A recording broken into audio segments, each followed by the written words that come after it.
viewers. It is how the Indian Army has avenged the Pahalgam terror attack. This week has been full of events. We'll decode first the success of Operation Mahadev, how the Chinese devices exposed Pahalgam butchers, leading India to avenge that dastardly attack. Viewers, 14 days, one deadly mission.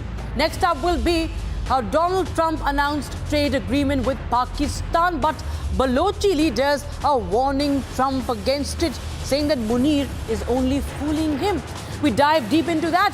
Next up, we tell you everything you want to know about the new revolution, the Rudra Brigade and the Bhairav Battalion, the Bhairav Commandos. We also bring you a special report from Kargil on the Swati radar system, a push for Atmanirbharta. All of this and much more on this edition of Forces First. जवानों ने बहादुरी के साथ पाक स्थित आतंकवादी अड्डों को चूर-चूर करने का काम किया।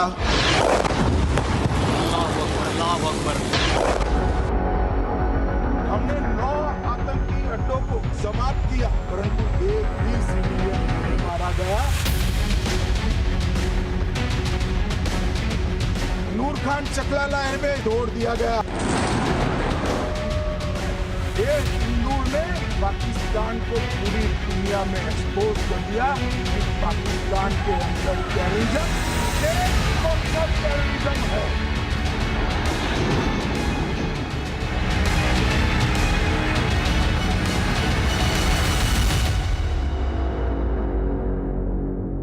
It was 22nd of April when the attack happened in Pahalgam. 26 innocent lives were lost and the country was shattered. It was shaken. Our security forces vowed to hunt down the masterminds. July 28, 3 terrorists gunned down under the operation code named as Operation Mahadev, named after the towering Mahadev peak in Srinagar, which is also a key infiltration route. This was not just any mission, viewers. This had taken refuge in these terrorists have taken refuge in the dense forest of Dachigam. We'll show you that map so you can understand the whole geography of it. It's a high altitude rugged area, the Dachigam forest, and that's perfectly suited for their jungle warfare training. But little did these butchers knew that they were being watched, they were being tracked. There you have the Mahadev peak, and Dachigam forest, Srinagar, is just a little away from there. Pahalgam is quite away. So understand that they travel all the way from Pahalgam to Dachigam. And in early July, Indian intelligence intercepted suspicious communications. They got a clue about the Chinese ultra radio communication being active. It was once again Chinese systems that failed Pakistan, and its nefarious plot was thwarted. And the operation was carried out by this team, the victorious team, Operation Mahadev Heroes. The picture on your screens, viewers. And with the trail heating up, the forces had zeroed in on Dachigam's treacherous terrain. And that's how the entire timeline goes. Let me also tell you, they were closing in, but the real breakthrough came when satellite phone signals from a Huawei device were intercepted, giving crucial leads on the terrorist hideout. For the next 14 days, our forces relentlessly tracked these terrorists, navigating dense forests, steep hills. 28th of July, they got the first visual of the terrorists via drones, and the recce confirmed the presence of terrorists. They were caught napping, they were sleeping. In the blink of an eye, the first burst of fire hit the target. All 3 terrorists were neutralized. Pahalgam attack was avenged because the mastermind Musa was there, was one of those 3 terrorists. And remember, he was an SSG operative in Pakistan Army. He was a very high-ranking, well-trained commando. And 29th of July, the forensic test confirmed that it was the Pahalgam butcher who was eliminated in this. Meanwhile, viewers, we'll also get you just how the Prime Minister has also, while addressing a rally in Varanasi, spoken about Operation Mahadev's success. He has hailed the valor of our forces. Operation Sindoor के दौरान दुनिया ने भारत का यही रूप देखा है। भारत पर जो वार करेगा वो पाताल में भी नहीं बचेगा।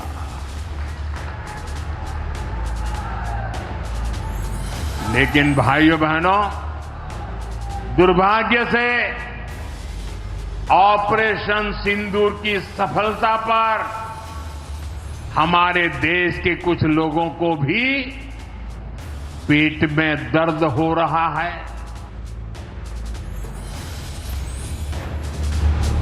All right, we have former DGP of Jammu and Kashmir, SP Vaid, who's joining us on Forces First. Thanks so much for joining us on Public Republic TV. And this has been a very, very special operation, sir. From Operation Sindoor, which was historic in its own self. But yes, the hunt for those terrorists, for those butchers was still on. It took a lot of time, sir. Could you help our viewers explain that how challenging this would have been in the Dachigam forest, and you know, that it took so many days, and you know, there's a lot of politics around that, why about the timing, sir. But I think our forces know the best that how challenging this was and how interesting at the same time this was, sir. Namaskar, you and all your viewers. See, Dachigam is a protected sanctuary. It's a protected forest, and thick jungle is there. And Mahadev Hills looks over this dense forest, and it's very, very difficult area. And look at the precision with which they were actually targeted after conducting recce and getting some information about use of Chinese, as you were mentioning, Chinese communication system. So a track was kept, and how they were observed through the drone, where they had put their tent, is a steep height, and it's almost, if not 90 degrees, around, let's say 75, 80 degrees steep mountain, and very difficult. From the location is so strategic that these people could watch movement of security forces from any angle. So the precision with which it has been conducted, it is great credit to the commanders of the Indian Army, the J&K Police, and CRPF, how they were monitoring ever since this Pahalgam incident had taken place. And you know, this from the ridge line, they could travel to this area, and I think they were looking for an appropriate opportunity to attack, because Amarnath Yatra, as you know, the Baltal route convoy passes through Srinagar towards Amarnath, and maybe these people were strategically located there and waiting for an opportunity just to attack Amarnath Yatra also and make another news. And before that, they could do anything. Their interception was actually noticed by our forces, and very well planned, I would say. Very well planned, very well executed anti-terror operation, not giving them even an iota of suspicion. And before they could even react, they were all sleeping. And that is the time, most appropriate time when they hit them. Yes. And these three important terrorists were gunned down. You know, Suleiman Shah, alias Faisal Jatt, Yes. Including his two other associates, Hamza Afghani and Jibran Bhai, Yes. all three Pakistanis. And the number one, Suleiman, is a Pakistan Special Forces commando, and how he has been used, and the weapons recovered are very, very interesting. You see, that's what we were suspecting. One of the weapon, apart from other two AK-47 rifles, was American M4 rifle. Yes. And the MPs which were collected from Pahalgam were immediately flown.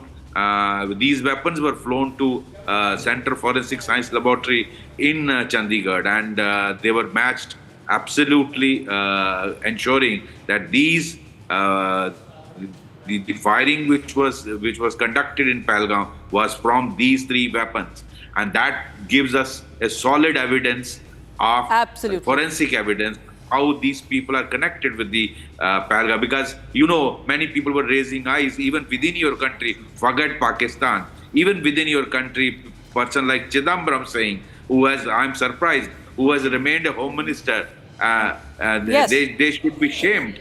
that how are you connecting this with Pakistan? Here is the solid evidence. And then witnesses were brought who had provided them food, shelter, who had seen these terrorists. And I think 4 or 5 of them confirmed that these are these very same Absolutely. terrorists. The Pakistan link, sir, has been clearly established this time, and it's for the world to see how India has struck Pakistan in Operation Sindoor, and this Operation Mahadev, of course, clearly establishes the Pak link to the Pahalgam attack as well. Thank you so much, Mr. S.P. Vaid, for joining us on Republic TV, sir, with your insight on that story. Viewers, now we shift our focus to the other big story on Forces First. Viewers, this is about the so-called oil reserve deal between the United States and Pakistan.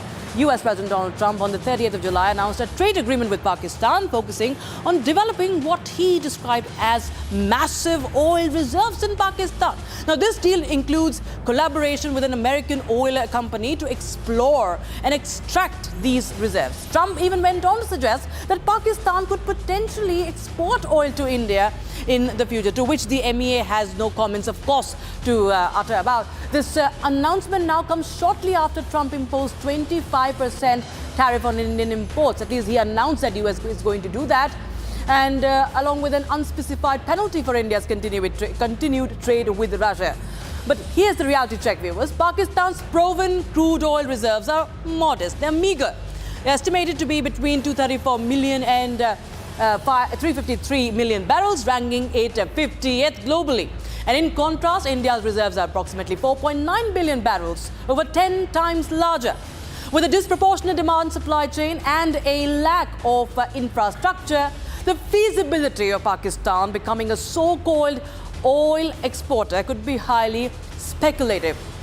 In fact, viewers, there is this deep dive into it, and the twist here. Trump-Pakistan deal appears to be less about oil and more about geopolitical maneuvering in South Asia by Trump. The first strategic factor could be countering China's influence, pressurizing India also. Pakistan is a significant ally of China with deep economic ties, of course, through the CPEC, the China-Pakistan Economic Corridor, which the US is very insecure about. Then the US move may aim to reduce Pakistan's dependence on Beijing by offering economic incentives. Second, to build supposed pressure on India, as I just mentioned. By touting Pakistan's potential to sell oil to India, Trump may use the deal as leverage to push New Delhi into a more favorable trade agreement with the US and to reduce its reliance on Russian defense supplies, viewers. But there's another angle, of course, from Indian strategic perspective. The Trump-Pakistan oil deal has several implications. The deal strengthens US-Pakistan ties, could embolden Pakistan's military establishment, particularly the ISI, which has historically supported and orchestrated cross-border terrorism on Indian soil. And Trump's suggestion that Pakistan could sell oil to India is impractical given hostile bilateral relations. Now, the challenge for us is robust contingency plans for energy supply disruptions. But the main focus is also, viewers, the Balochistan factor. Most of Pakistan's oil reserves, or the mineral reserves, the gold reserve, the diamond reserves, are in Balochistan, a province plagued by insurgency against Islamabad. They are fighting for their freedom. Increased US investment could further the tensions there, potentially leading to unrest that spills over into India's border regions. And also, the China-Pakistan nexus also comes into focus. While the US aims to counter China, Pakistan is unlikely to abandon its all-weather ally, Beijing. So a US-backed Pakistan could still coordinate with China to challenge India, particularly in the Indian Ocean region, viewers. And we have a special guest joining us on the broadcast for more on this. We have Ahmar Mustakhan, senior Baloch journalist, joining us on the broadcast. So thank you so much for joining us on Forces First. We just saw the reaction, the first reaction that came in from Mir Yar Baloch, Baloch leader. He had written to Donald Trump when this so-called oil reserve deal was announced, and he said that Balochistan is not for sale, and that Asim Munir is only misleading United States. What, in your understanding, is brewing, and what could be the next step from the Balochis? Thank you so much for giving me this opportunity. I appreciate the Republic News channel, and Arnab ji had promised me that the Republic news channel will be calling Balochistan as Pakistan-occupied Balochistan. Yes, sir. So this is Pakistan-occupied Balochistan. Yes, sir. And you are actually very kind to the Pakistanis, I think, because you have put in the picture of Shehbaz Sharif. And Shehbaz Sharif doesn't matter in Pakistan. Yes. Everything is in Asim Munir's hand. He's the king and he's the king maker. He is the judge, jury, and executioner. You see, this is the government in Pakistan is a fake government because the last elections was won by Imran Khan, who has been put behind bar. So this fake country, this Pakistan, is not like India. It's two different stories. I'm not sure if you saw a very interesting write-up yesterday by Miyamoto Musashi, Yes. in which he called Pakistan a blot on humanity. And he argued that it's time for this nonsensical state to be balkanized in the interest of all the people in the region. So we in America, you see, I feel very ashamed of our president. And some people rightly call him President McDonald Burger because he's jumping McDonald burgers like, you see, very unhealthy food, and he's jumping it all the time. So when you eat very unhealthy food, then your statements, your thinking, all are affected, I believe. And we were very shocked when he was calling this failed Marshal Asim Munir as very impressive. In my personal view, only two people in the world might find failed Marshal Asim Munir impressive. One is Maryam Nawaz Sharif, and second is this Donald Trump. This is America is passing through a very erratic phase right now. You might have followed. They have, you see, fired hundreds of career diplomats. They have, you see, just done away with the U.S. aid, and Trump's everything is just transactional. Right. And Asim Munir has always been known in the military as the deceiver. He was called the deceiver by his badge mates.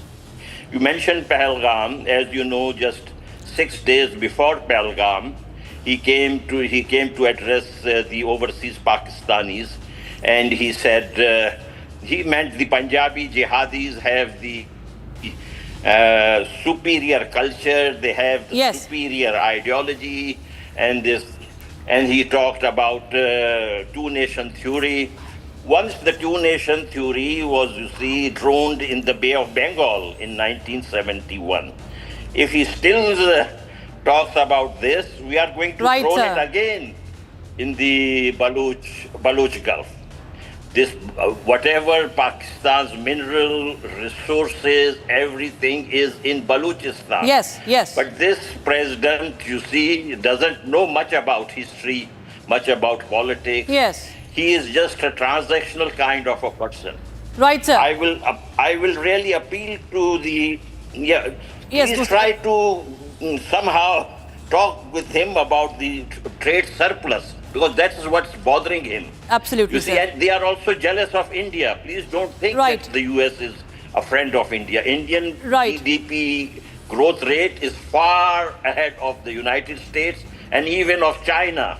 So this is also bothering, I believe, Mr. Absolutely, Trump. Of course, there is the kind of there is frustration in Trump, of course, when India and defense ties with Russia is, of course, bothering Trump, and of course now Balochistan fact also is very important, and India, of course, continues to, even in the parliament, it made a mention about what Balochistan wanted to, in fact, this issue was raised for the first time this time in the month session. But thank you so much. That's all the time we have in this segment, Mr. Mustaq Khan, on this story. We will now shift our quickly focus to the focus on Indian Army's push to be future combat ready following the Operation Sindoor. Now, the discussion centers on new fighting formations recently announced by Chief of Army Staff General Upendra Dwivedi, the Rudra Brigade and the Bhairav Light Commando Battalion. Viewers, they're very special this time. The Rudra Brigade and the Bhairav Light Commandos. A brigade that does not wait for backup. That's the Army's Rudra Brigade for you.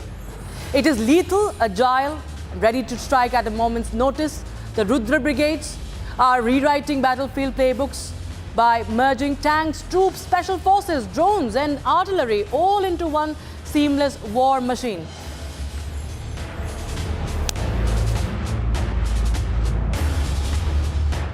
आज की भारतीय सेना न केवल वर्तमान चुनौतियों का सफलतापूर्वक सामना कर रही, बल्कि हम नित्य प्रतिदिन एक परिवर्तनशील, आधुनिक और भविष्य उन्मुख शक्ति के रूप में तेजी से अग्रसर हो रहे हैं।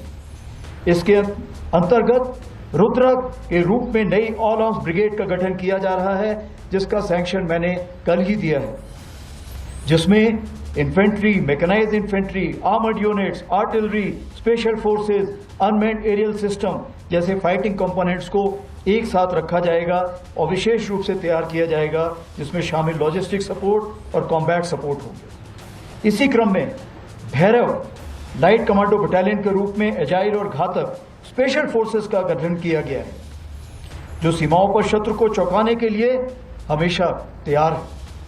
हर इन्फेंट्री बटालियन में ड्रोन्स प्लेटून का गठन किया गया है।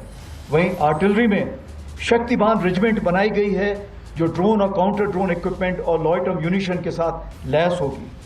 हर रेजिमेंट में एक दिव्यास्त्र बैटरी भी बनाई गई है, जो कंपोजिट बैटरी होगी और इन्हीं सामानों से लैस होगी। इन चीज़ों के मद्देनज़र हमारी मारक क्षमता अब आने वाले दिनों में कई गुना बढ़ जाएगी।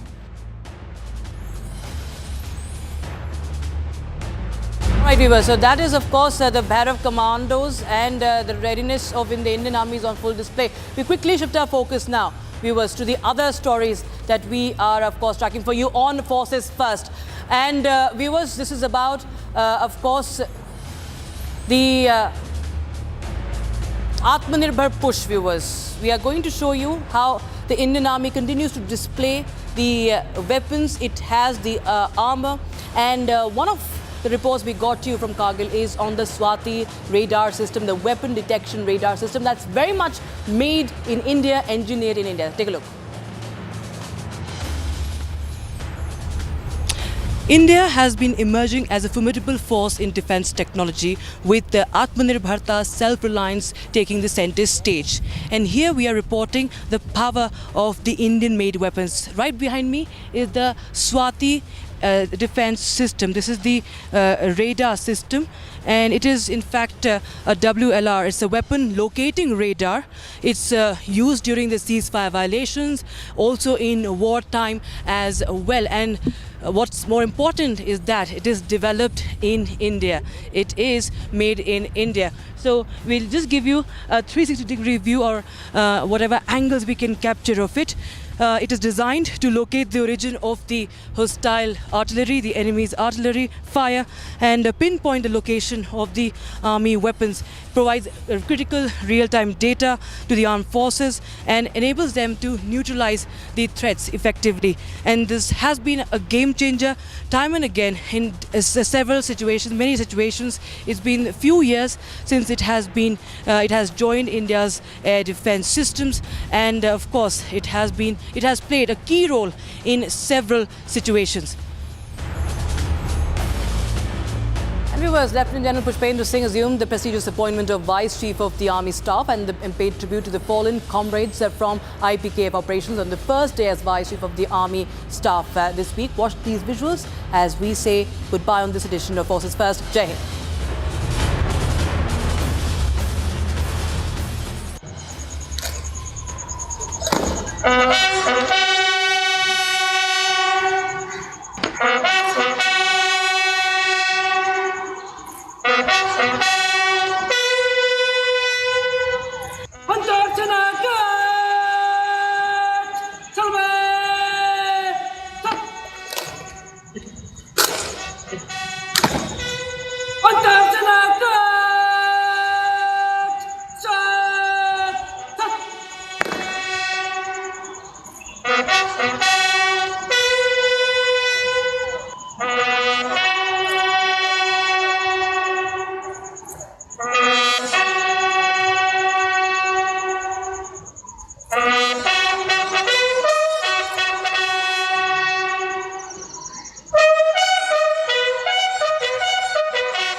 सस्ता लो, सब बढ़िया लो। इसमें क्या खास बात है? थोड़े में ज्यादा स्वाद, यही तो है इसकी खास बात।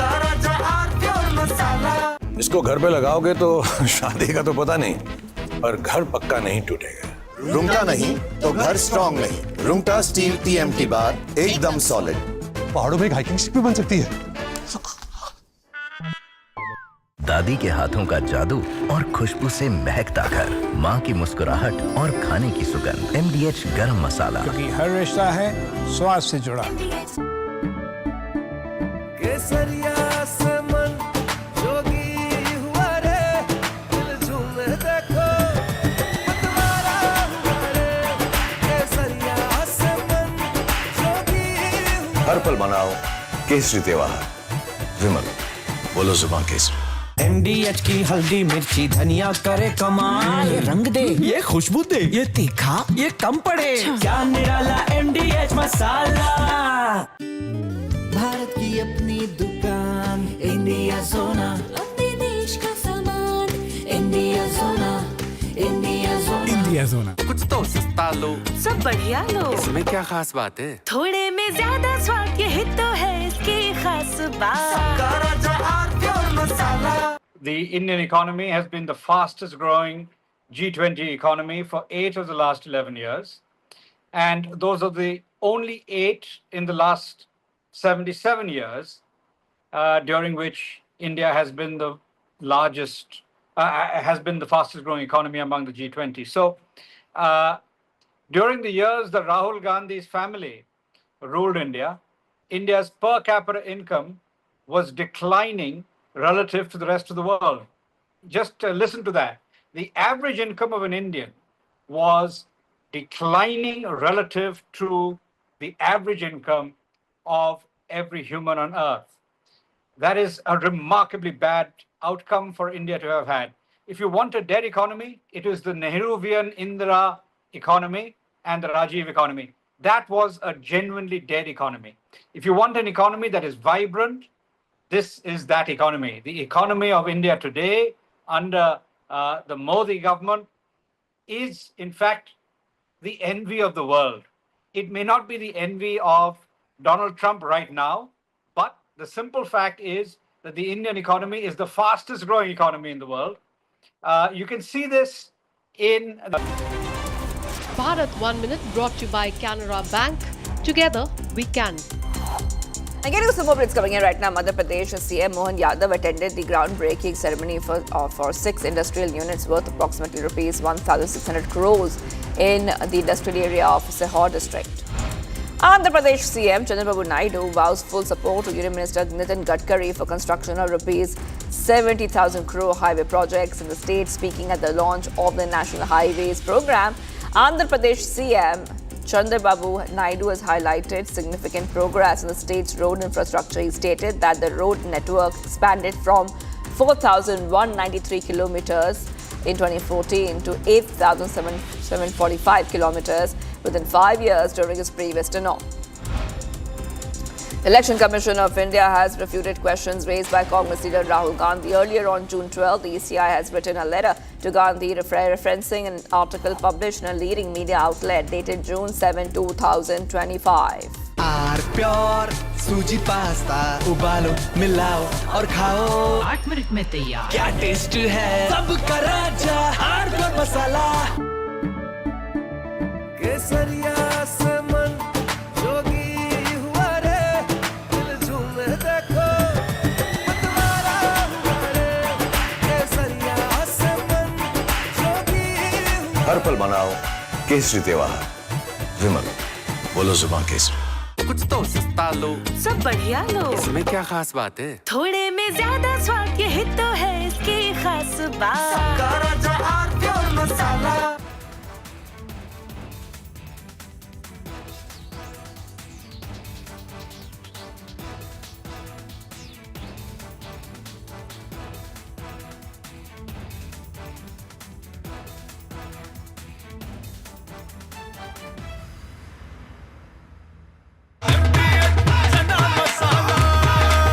अब छोलिया हो या लोबिया, सफेद चने या काले चने, सब कुछ मजेदार बने।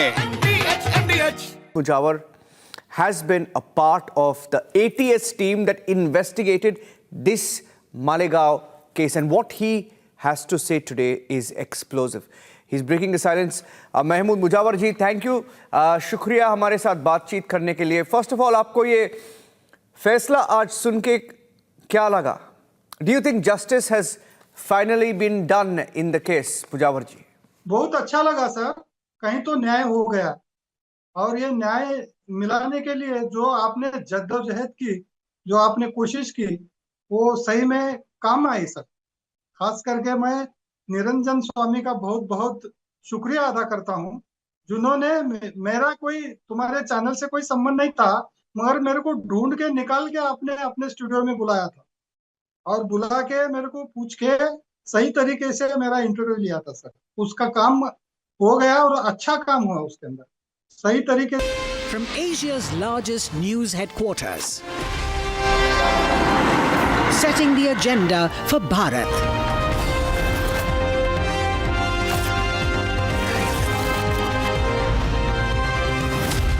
You're watching Republic.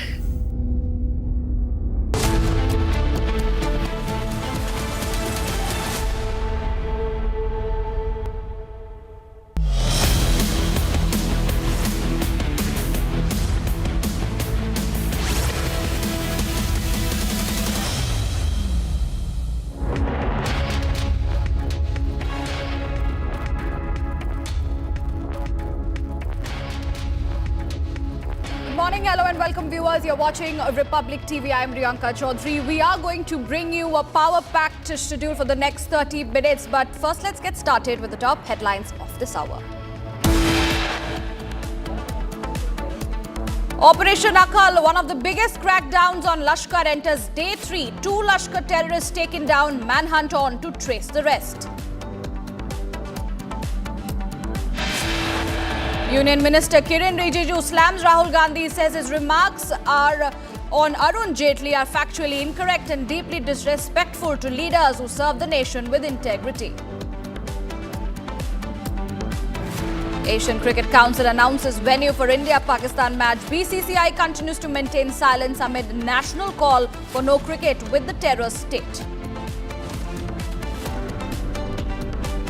15-year-old girl who was allegedly set on fire by unidentified individuals in Puri district of Odisha on July 19 succumbed to her injuries at AIIMS, Delhi.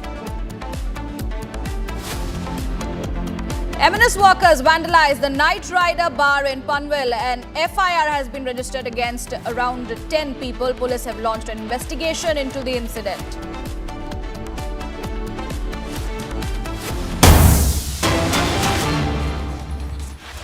Breaking news coming in, viewers. On top of this hour, acquitted in the Malegaon case, Sadhvi Pragya repeats claims on Parambir. Says she was asked to name Yogi Adityanath and others by the ATS officer who was torturing her. She also said the verdict is a huge slap on the saffron terror and the verdict is a victory of Dharma and the truth. Once again, Sadhvi Pragya making her statements very, very clear against Parambir.